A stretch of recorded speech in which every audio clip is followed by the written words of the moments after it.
2007 Baker Ranch Syrah. Okay. I mentioned earlier this is a new Syrah vineyard for us. It's up in Anderson Valley. At last release, we had Baker Ranch Pinot Noir. So again, it's a new source for us, but we've made wine from Anderson Valley before with Broken Leg Syrah, so it's nice to kind of come back to the valley and find yet again another high elevation site that I think really makes really interesting Syrah. Okay. Now I know you source Syrah from all around the state, so what attracted you to Baker Ranch Vineyard? Yeah, I mean, people always ask, we're always in Anderson Valley for Pinot, and the Syrah is obviously all over the state. I think it's looking at the soil types, primarily our rock or lack thereof of soil. That's more appropriate. That kind of attracts me to the vineyards. Like I said, I spent a couple of vintages up in the northern Rhone, and the vines there are planted in steep hillsides of decomposed granite and schist. So I look for that similar type of soil profile here. So from calcareous shale to limestone to decomposed granite to schist in Yorkville, and this is basically fractured sandstone. So as with the Wenzel Pinot, this is even more so. This is a higher elevation. It's again pure fractured sandstone, and really amazing spot. It's all Australia clone Syrah, and it's about 2.5 acres. We get all of it, but it's again, it shows I think what attracts me to Anderson Valley. Right. Cool climate by elevation, so it's interesting to juxtapose that with the Eagle Point, which we'll try next, where they're both high elevation Syrahs, but very different climates. This is cold climate as well by elevation, but also due to the fact it's in Anderson Valley.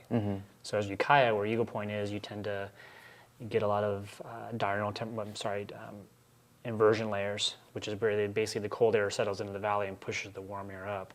So at night, like Eagle Point, it cools off, but not as much at night. Although during the day, it can be every 1,000 feet you lose 5 degrees. So it's interesting during the day. It may not be as hot as valley floor, but up as it would be up on the hillside. But at night, it doesn't cool down as much as the valley floor.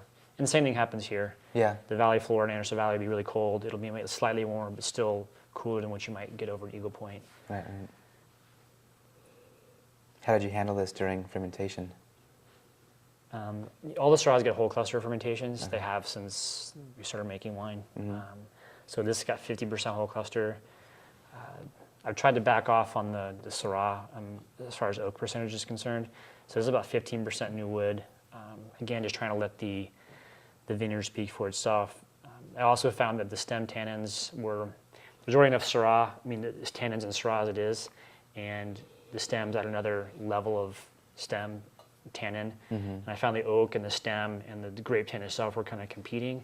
So it just made sense over time. I'm not sure why it took me this long to kind of figure it out, but a lot of the producers I love in the northern Rhone, like Klopp and Thierry Allemande, don't use any wood at all, new wood. And it makes sense. Just kind of let the stem tannin and the Syrah tannin from the varietal kind of be the structure of the wine, as opposed to having this oak influence that would add another level of tannin that sometimes in certain vineyards wouldn't resolve itself completely, in my opinion.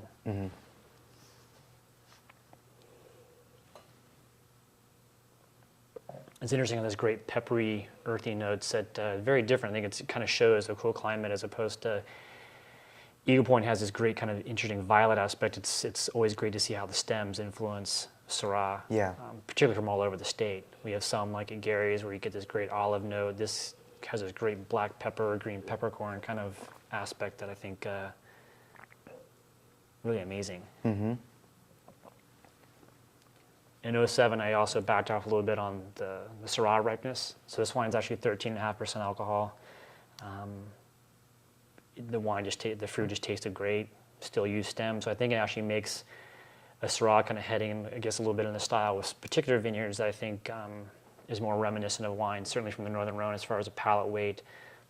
No one's going to confuse this wine with something from the Rhone, but I think it's there's nothing wrong with admiring kind of some of the stylistic ideals of what they're doing. Right.